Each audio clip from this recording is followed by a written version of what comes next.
You're listening to the 49 Carats Podcast, a 49ers Goldmine production with Stephanie Sanchez.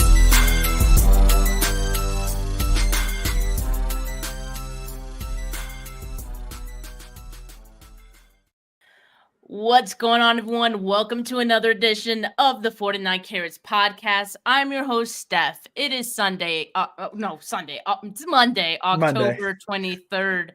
And the 49ers, well, they kind of screwed the pooch here on Monday Night Football against the Vikings. We have a lot to unpack about this loss. And man, I mean, who better to do it with than fellow friend Andrew Pasquini. Andrew, I'm not even going to ask you how you're doing today. You're probably doing just as well or badly as I am. But I mean, what if you had to describe what you just saw using one word? Like, what would that word be?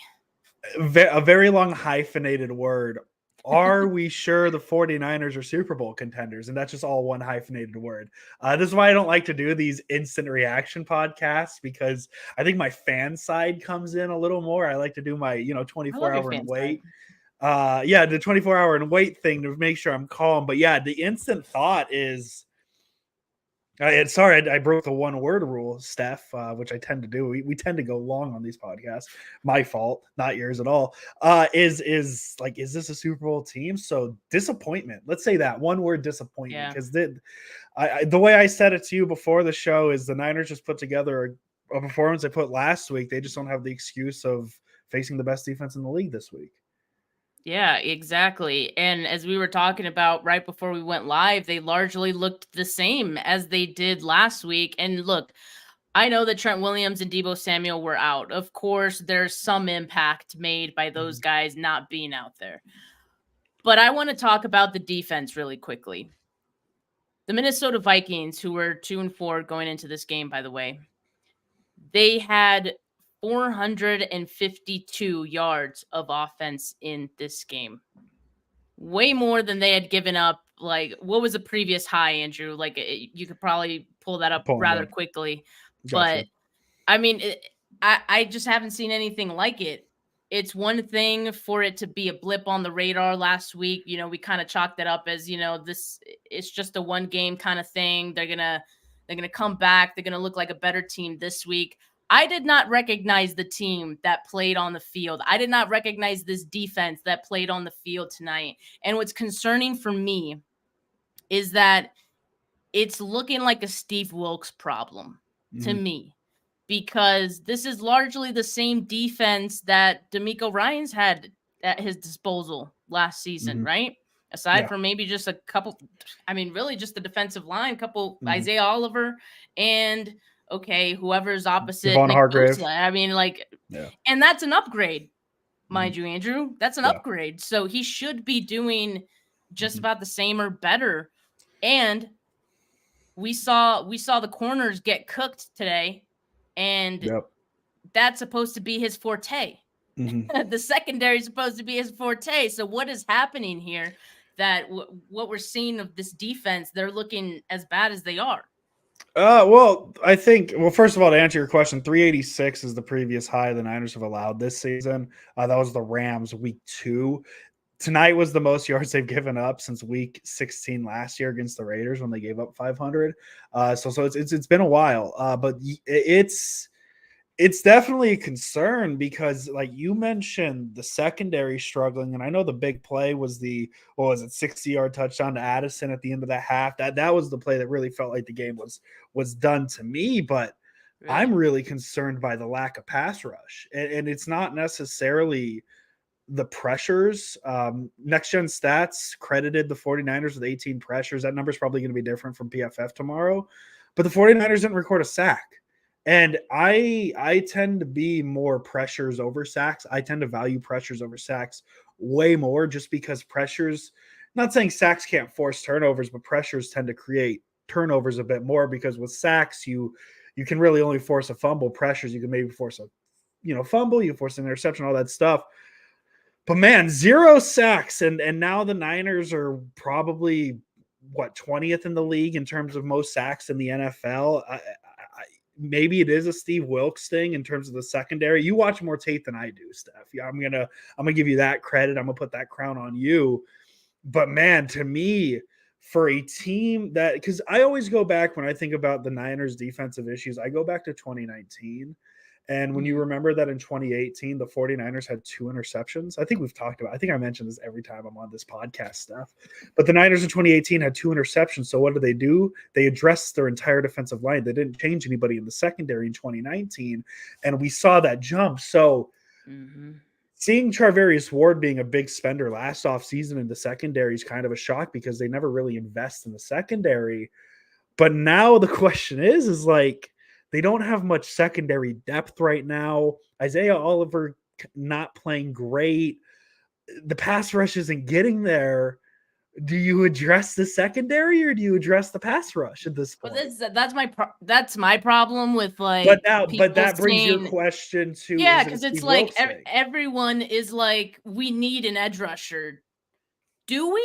Like, this is the same defensive line largely that we had last year, and Hargrave should be an upgrade as well.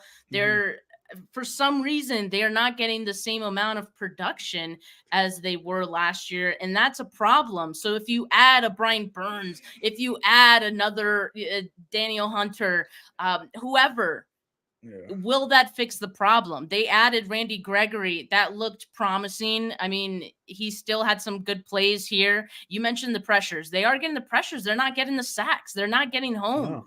And like part of that is like, well, I've been excusing it as saying like, the quarterbacks are getting the ball out quickly. They are. Today, Kirk Cousins hung in there very well. I don't know. Something has to give though. Like we need to see some production out of this defensive line at some point. Well, it's you got to start questioning Nick Bosa at some point, right? Because he's getting the pressures. That's totally fine, but he's not on a rookie contract anymore. The pressures aren't working anymore. It needs to be finishing those plays, and that's what we're not doing. I guess I saw more sacks from him in the Skims uniform today than a 49ers uniform, and that's a problem. And I don't know what the issue is. As I said, you watch more film than I do, Steph, and so I just don't know why this defense, and maybe it is the concern of, well, Cleveland Farrell and Drake Jackson haven't necessarily been clicking. Randy Gregory's looked decent in 2 games with the 49ers. Maybe it's somebody across from Nick Bosa. But the Niners didn't sign Javon Hargrave to be the best player on this defensive line. They paid him to be the second best. They paid him to be a complementary piece to Nick Bosa. And when he is outperforming Nick Bosa, that maybe this is a rich person problem where you have somebody outperforming Nick Bosa on your line. But he's supposed to be in complement. Like it would be better if we were talking about, well, Hargrave's better than Bosa, but Bosa has 5 sacks. Hargrave's just better because he has 7. It's not one of those things. It's Hargrave's just better right now. Bosa's non-existent. So I don't know how to fix it right now. Maybe give me 24 hours. We'll talk it over. We'll go live again.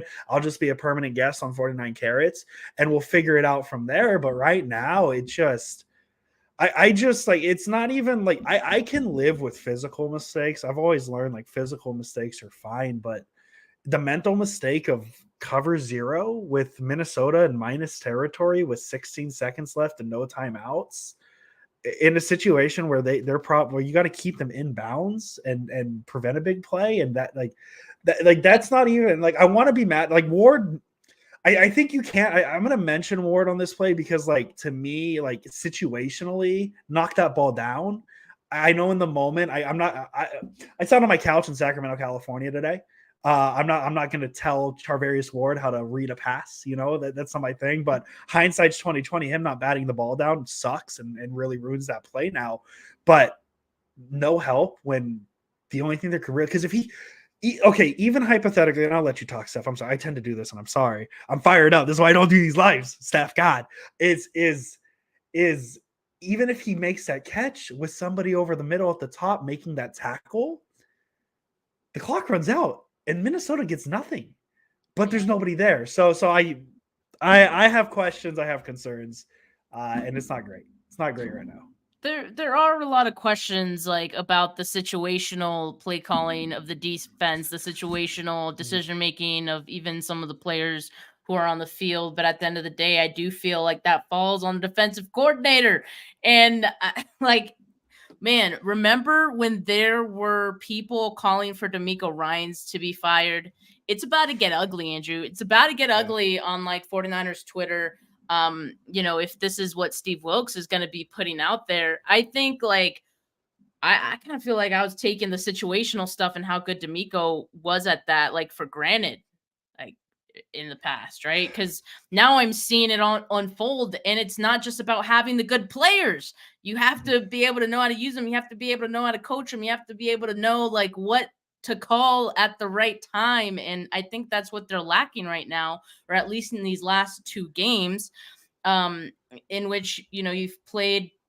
I don't know what happened against the Browns. It's not even really a good offense. Against, the Vikings, I give credit to Kirk. He is a good quarterback, despite what people say. Yeah. But still, like, I don't know. I guess I don't want to place blame on any one thing, because I think this was just like last week, a full team loss. I mean, maybe this is our segue to the offense as well. Yeah. 3 turnovers by the offense today. So this is Christian McCaffrey had a fumble early in the game. That is his second fumble in 3 games. Yeah. Which, that's weird, right? Like, that seems like a concern because he had 2 fumbles from 2017 to 2022 combined. And now suddenly, like, we're seeing this be a thing with McCaffrey, both times in the red zone as well. Like, who knows how the game would have, panned out had they scored on that drive, right?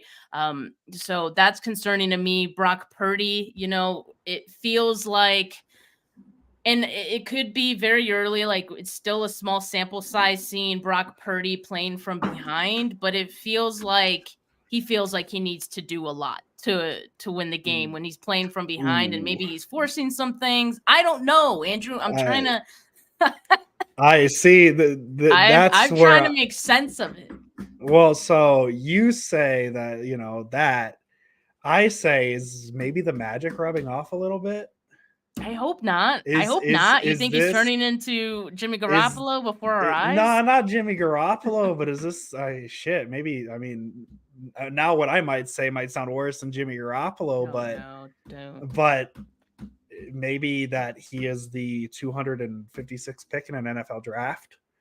Maybe listen, this is very early, but listen, it really comes down to kind of like Moody's field goal last week. I'm going to make this comparison here.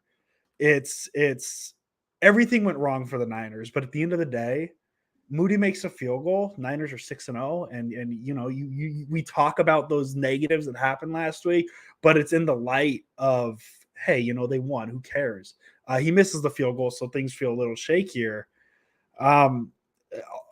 Everything that happened, Minnesota didn't score a single point in the fourth quarter. The Niners had 3 possessions in the fourth quarter, 2 possessions in the fourth quarter, one ending in a field goal, and then back-to-back interceptions. I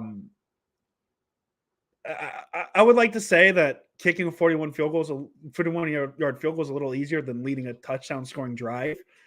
But I mean, with back-to-back interceptions now and where they were at on the field, the first happening at midfield, the second happening, I believe, at midfield in the 40. Now you're talking about, okay, 2 possessions, you lose by 5. You don't even need a touchdown in both those, just 2 field goals there. And I know Moody, that's another question within itself. But now Purdy has back-to-back interceptions instead of 2 field goals. Niners lose despite everything. So I don't know if I'm going to be as harsh on Purdy necessarily as Moody for last week. But your defense pitches a shutout in the fourth quarter where you're down 8 and you can only muster 3 points and 2 interceptions. There's some questions. And I see the Eves saying, without Debo, sure. Yeah. Without Debo and knowing you can't count on a defensive stop. Sure. But the offense had Debo last week and it looked, not the same. I mean, not the whole game. I guess that's fair, but I'm in the camp. I guess to get it out there, I'm in the camp of I think you'd rather be missing Debo than McCaffrey. I think they're a little redundant in this offense. I don't know, man. I like your spin on it that it's maybe it's just it is what it is, but this is back-to-back bad performances for Purdy, and especially this one being clutch. There's some questions to be asked.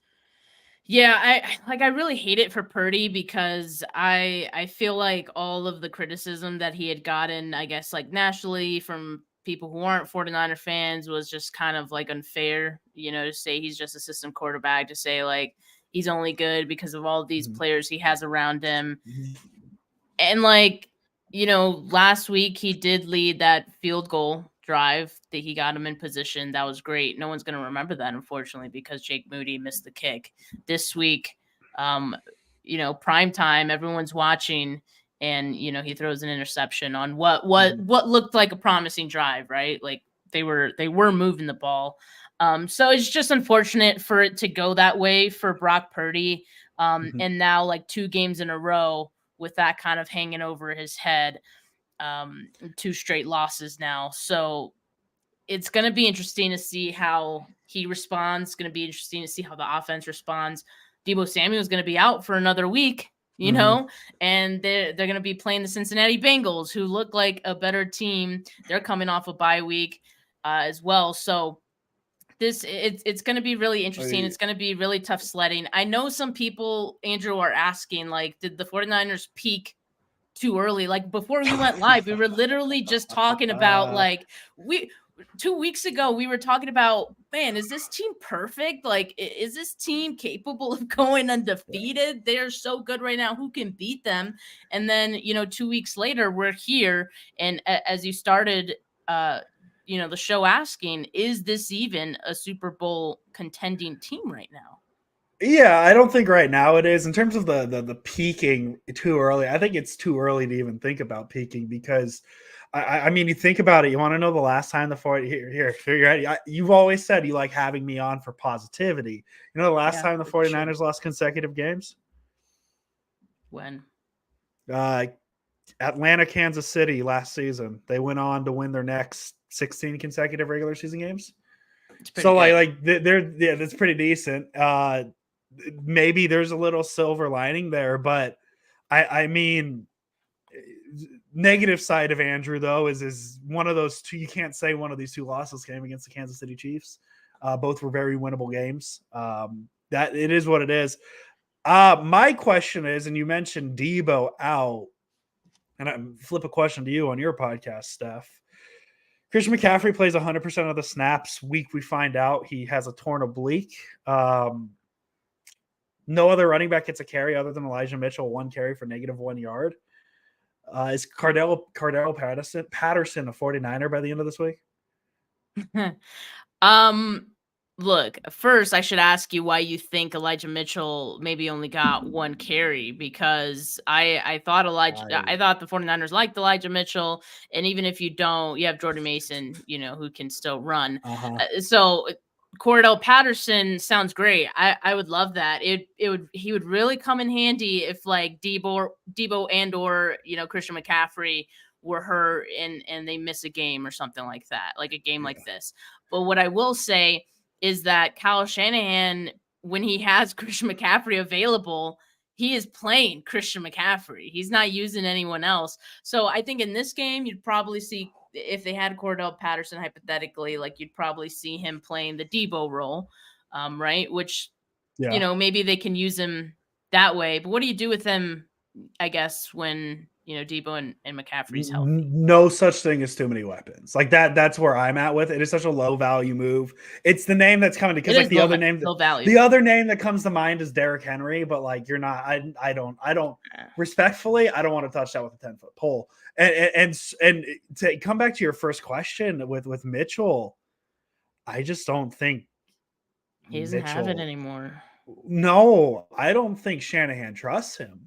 3 carries for -4 yards his last 2 games. His last really big usage was 11 carries for 42 against the Giants. He looks hesitant out there. I had a very hot take early in the offseason, or maybe I guess late in the offseason, May, when kind of quotes were going around, and I forget, I'm totally drawing a blank on the 49ers running not Bobby Peters. Who's the 49ers running back coach? It's wow. I'm good at this. 49ers running back coach, Bobby Turner. Not Bobby Turner.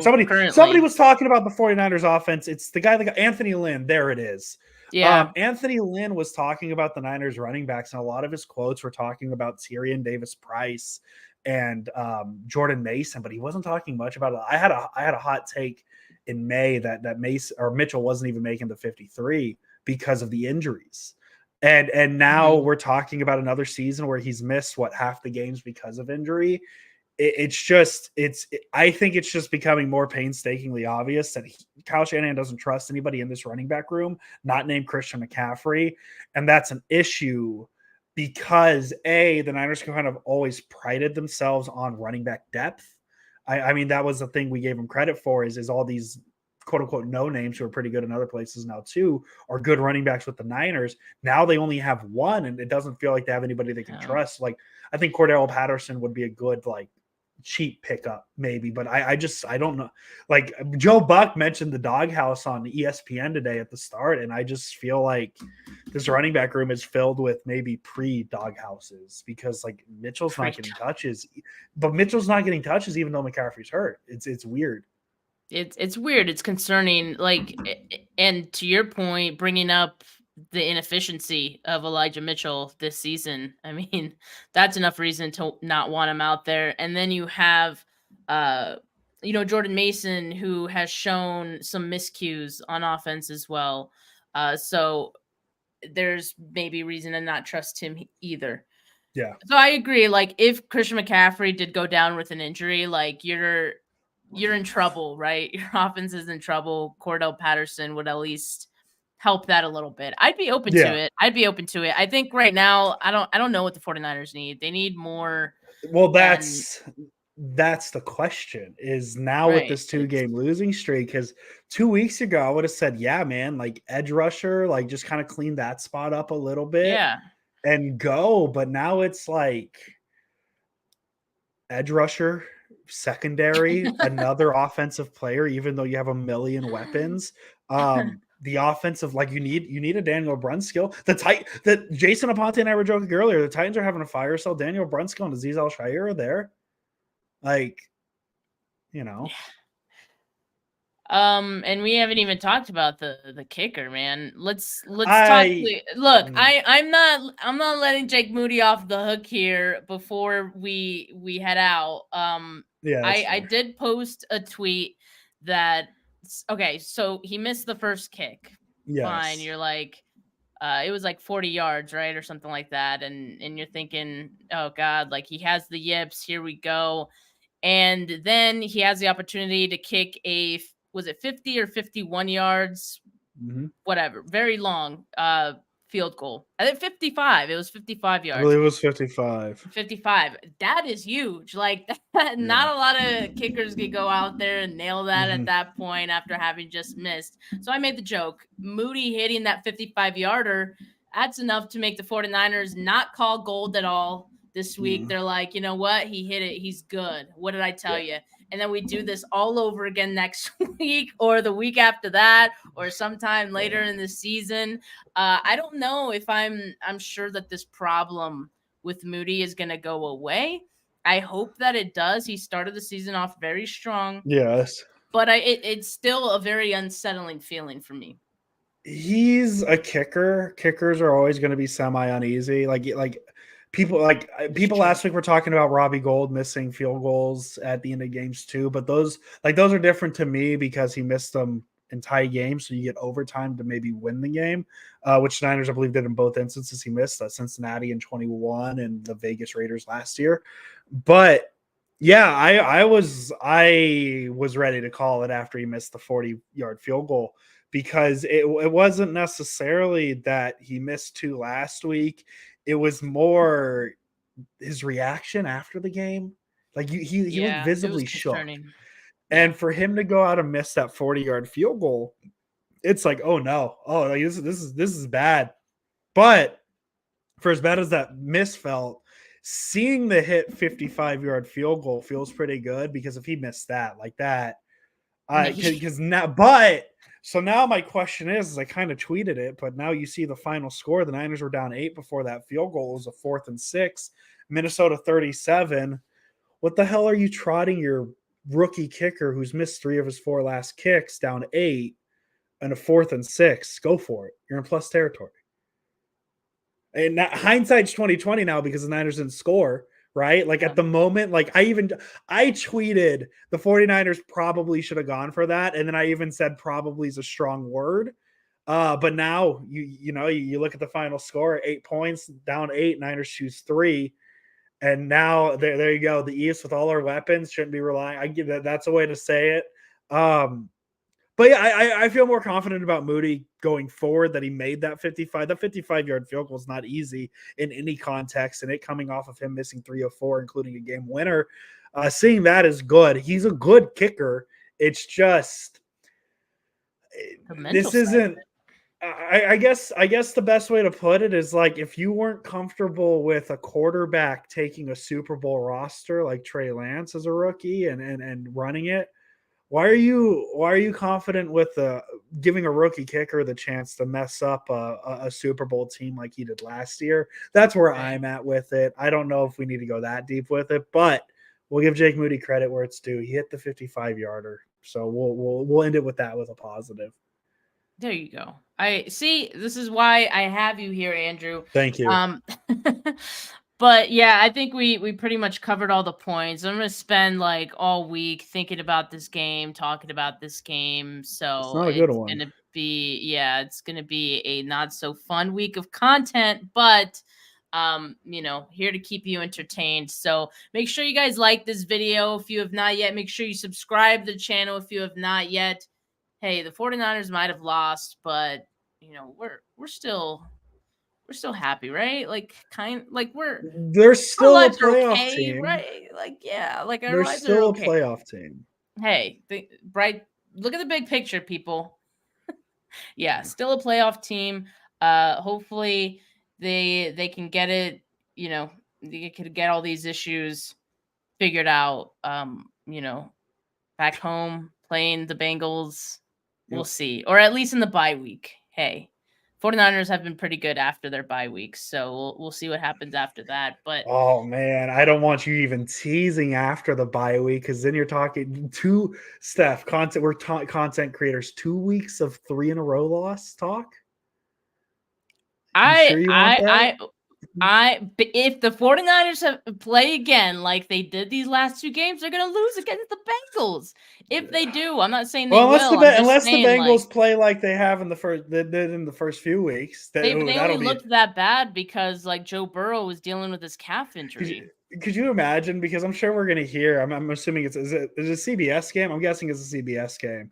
I'm assuming we're going to hear the terms on CBS once or twice of potential Super Bowl matchup. I think it would be funny if the Bengals put up one of their week 1 performances and the Niners put up one of their week 6 and 7 performances. So the world is gifted with a Super Bowl potential matchup of like a 12-10 final. That'd be fun. Oh, God. I really don't want that. I want the 49ers to get back to their winning ways, preferably scoring 30 points again, preferably beating their opponents by 20 again. That's what I would like. But yeah, we'll see what happens next week. I will be at that game, so they better freaking win. I swear to God. I do have a pretty good record when I go to games. I've only seen 1 loss, and it was a playoff loss. So my regular season record is good. All right. Undefeated when I'm in the building. So, well, there you go. We like it. Yeah. We like those chances, right? Andrew, I appreciate you coming on. Anytime. After this loss, I do appreciate your positivity, and I have to get you back on later in the season. Anytime. I'm so proud of myself. You told us 20 to 30 minutes, and we are under 30 minutes. When have I ever done that? I'm excited. I guess that's what happens when the Niners lose. I'm just bummed. He's speechless. Yeah, he's just speechless. I'm sad, man. It's a bummer. But hey, it's okay. The Niners are still good. They're still a playoff team. Considering the Super Bowl contender, we might throw a spicy tweet out and go to bed tonight. Might throw out the are we sure they're Super Bowl contender tweets? Okay. And then go to bed. See and what then happens. He's gonna wake up and think about it a little bit more, maybe walk it back a little as he gains more positivity. I'm gonna wake up Andrew way. I'm gonna wake up at 8 a.m. and just be like, this was a hypothetical, guys. Hypothetically, are we stripping them a Super Bowl contender title? But it doesn't feel good right now. Let's just say that. Yeah, no, this is the beauty of week 7. This is the beauty of week 7 because there's still 10 more games. There's so much 10 time more left. weeks of this. So there's so much time. So There Rob is. D saying WTF at Andrew taking away the Super Bowl contender. There's 10 more games for me to give it back. It's the Super Bowl. Thank God the Super Bowl's not played week 8 because the Niners would not be contending for it. This is true, but there's still a chance. So hopefully they can get their head back in the game here soon. But appreciate you guys tuning in again. Make sure you like this video. Make sure you subscribe to the channel. Audio listeners, leave a rating, leave a review. Would really appreciate it. From me and from Andrew, have a great rest of your Monday night, folks. Peace.